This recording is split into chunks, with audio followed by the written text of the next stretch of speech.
So last video I was looking at the 17 and 17 Pro and sort of coming to the conclusion that I thought maybe the 17 was the better value than the Pro model this year. But there's this other completely different model, which is maybe the most interesting to me because it's a totally different form factor. And that is the iPhone Air, Apple's new thin phone. I have another thin phone here. This is of course Samsung's version of the Air. Also very slim, which I don't know if it's gonna become a trend or last. This one's also super light. And Will, you've been using this, have you not? Okay, he says battery life, not the greatest, which is obviously gonna be the case with any device that prioritizes thinness.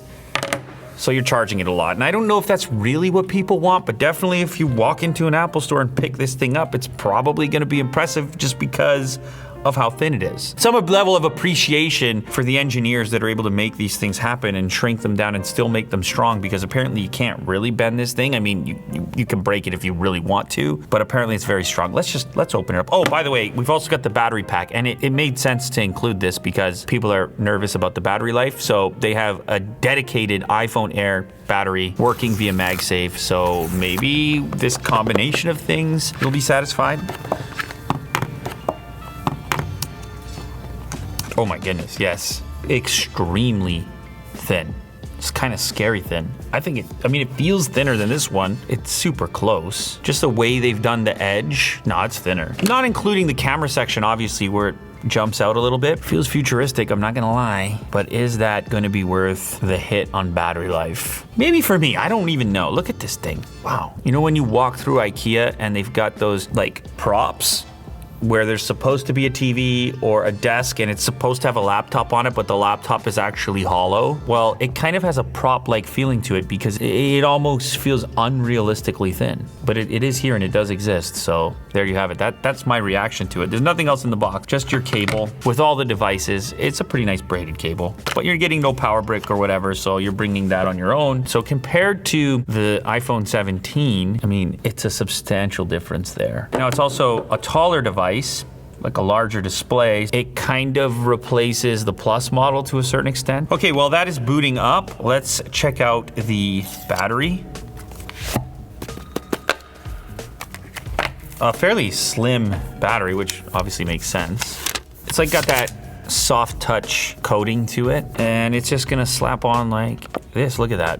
Perfectly fit, Type-C and Type-C. Usable like this, very usable like this. Now obviously we've talked about the potential drawback of battery life, but you've also only got a single camera system, so you're giving up your ultra wide, the 17, and then if you were comparing it to a Pro, obviously you're giving up your ultra wide and your telephoto. So this is available in 4 colors. What you're looking at here is cloud white. It's also available in black, light gold, and sky blue. Now, as with all the other iPhones, this is eSIM now. So speaking of eSIM, check out these guys. They're called Saily. So Saily is today's sponsor, and they're a new eSIM service app, and they're brought to you from the creators of NordVPN. What this is going to allow you to do is skip those roaming fees if you're a person who travels a lot. You download it once, install it once. You don't need to install a new eSIM for each country you're gonna travel to. All you gotta do is get to your destination, load up your app, and start using your service in that place. And if you have one of these new iPhones, which are essentially eSIM only, you're not gonna be buying a physical SIM in some of these places that you travel to. However, if you have a device that takes a physical SIM, sometimes in some of these places, there's scammers and they're gonna sell you some bogus SIM card as well that might not end up working for you. Now, Saily's also got security features so you can browse more confidently. You can change your virtual location, block malicious ads, and stay safer with their web protection. Remember, Saily is a new project from NordVPN, and obviously they have a history in this security and protection space. You get 24/7 support, and you can get a full refund if your device turns out to be not eSIM compatible, though the vast majority of modern devices are. This is an eSIM for Greece, 1 gigabyte starting at $3.82, 10 gigs, $18, over 30 days. I mean, there's a number of them that you can choose from. Austria, Belgium, Bulgaria, Croatia, Greece, Hungary, Iceland, Ireland, Italy. So if you're a person who travels a lot, you're probably overpaying for roaming fees and whatnot, give Saily a try. I'll have the details down in the description. Make sure you use the code UNBOXTherapy. You'll save 15%. Unbox Therapy, save 15%. So something I want to compare is the display, because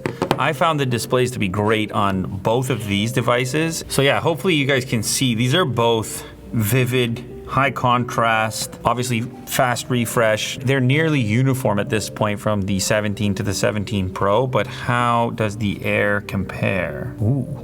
Really nice. Air screen looks great, honestly. Kind of surprised. Okay, let's do a little spec comparison here. So the difference in scale, these two are 6.3 inches, and then the Air is 6.5 inches, so slightly bigger display. They're all labeled Super Retina XDR. They've all got ProMotion, and honestly, to my eyes, other than the difference in scale, they are extremely comparable. Same ceramic shield on the front, same water resistance and depth. The Air and the Pro both have the A19 Pro chip, whereas the 17 obviously does not. Battery life stated by Apple is 27 hours for the Air versus 30 hours for the iPhone 17 and 33 hours for the Pro. I don't know if you think that that is a good or bad thing. I mean, when you compare it to the Pro, obviously the Pro is, I mean, it seems like it's twice as thick. So I would say maybe on paper that's impressive if you can actually get the stated amount of battery life. Front camera's the same across the board. They've all got the 18 megapixel center stage. So here we just have the single unit 48 megapixel fusion camera system. This year it feels like there's a convergence of models where they have more in common than they do have differences, because the displays, which is really a huge component in your device and how you perceive it, extremely comparable. So I suppose the next consideration, or the next big consideration, is going to be cost. Starts at $999. And of course, in order to confuse you even further, Apple slots the Air right in between the standard model and the Pro. So it actually kind of goes like this in terms of cost. So we have starting at $799 for the 17, starting at $999 for the Air, and then moving to $1099 for the Pro. So you're confused. It's all very complicated. It's hard for even someone like me to imagine which one I would like to use. I mean, my instinct tells me that I would go for the battery life, but there's something nice about experimenting with a new form factor and getting to the bottom of what those drawbacks actually are. But it would seem odd to pick a device with the least amount of battery life when it is such a huge and important focus for so many people. It's hard to figure out who the Air is actually for, beyond somebody who just wants this cool new science fiction style form factor. I have to say, holding it is not the most confidence inspiring thing because it is so sleek. I'm gonna try it with a later case on there. Maybe that helps a little bit, but then obviously this makes it slightly less thin. It's still extremely thin with this case on. Other things worth testing here, obviously the camera. Let's see here, there is Will 1X. Let me go for iPhone 17, Will 1X, crop, mega comparable. What about video? Let's see if this thing gets hot. Okay, Will, I'm now shooting 4K 60, audio coming from the phone. I'm gonna closer to you because you like to say hi to people. Hello. You don't. Very irritated today. There you go. Oh, wow. Pretty close focus. Now let it down. Boom. Same thing, Will, if you can. Hand in front of both of the lenses. I'll back it up just a touch. One more time. Again. Yeah. The Pro looks more like a professional pull. It's a slower thing. And the selfie camera is gonna have the same benefit. Like, this is an area that they improved in big time with the square sensor. Essentially, it's like having two cameras or not needing to flip my phone. So, and the selfie camera in general just looks so much better. And even for my complexion, this one looks more boosted because the screen, but it's pretty close. Maybe I'm a little more pink over here. I think this year, at least so far, it seems to me that this is a convergence of models from a performance perspective. Camera performance, display performance, even battery performance. I guess that you do have a gap, but it's not enormous.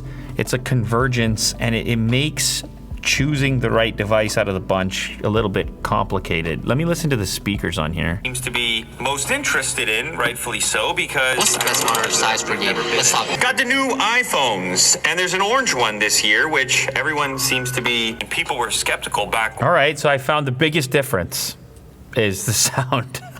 Those two sound very similar. Slightly different, a little more low end on the Pro, but then when you get to the Air, and I showed this one off, it's obviously not as powerful. You do have this glass panel. Yeah, you take a hit on sound too, so that's interesting. and worth noting. You tell me, like if you're one of these people that's extremely excited about the Air or gonna buy the Air, I'm curious what your reasoning is or what it is that's most appealing. I think for a lot of people, it's just gonna be the feat of engineering, the fact that like, and this thing is strong too. I'm not even gonna bend it really.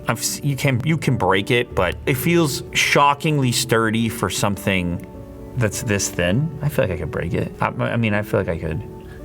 I retire from that. I'm not in that game anymore. But it's still, regardless, even just to do that and feel how sturdy that is, there's definitely like a rigid structure in there. And titanium is fantastic. And it feels a lot different than what you have from Samsung. This thing feels lighter, impressive in its own way, but it, for some reason, just doesn't feel quite as sturdy. Although, you know what?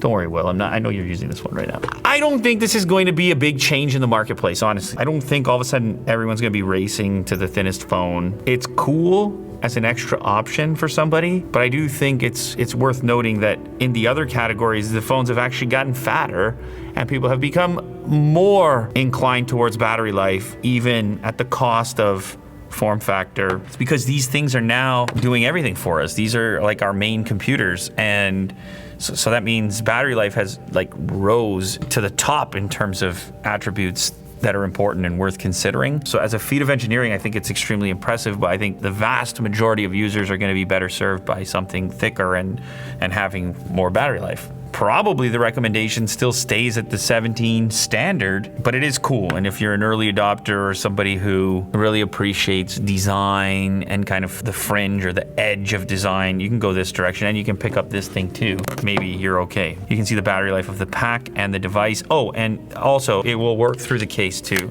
I think some people were wondering if that was gonna be the case, so yeah. Charges right away. Oh, and Will is curious whether or not this battery is going to work with his Samsung. Yeah, maybe you have to do it like this, right? I mean, this is not really practical, Will. Just forget about it. Forget.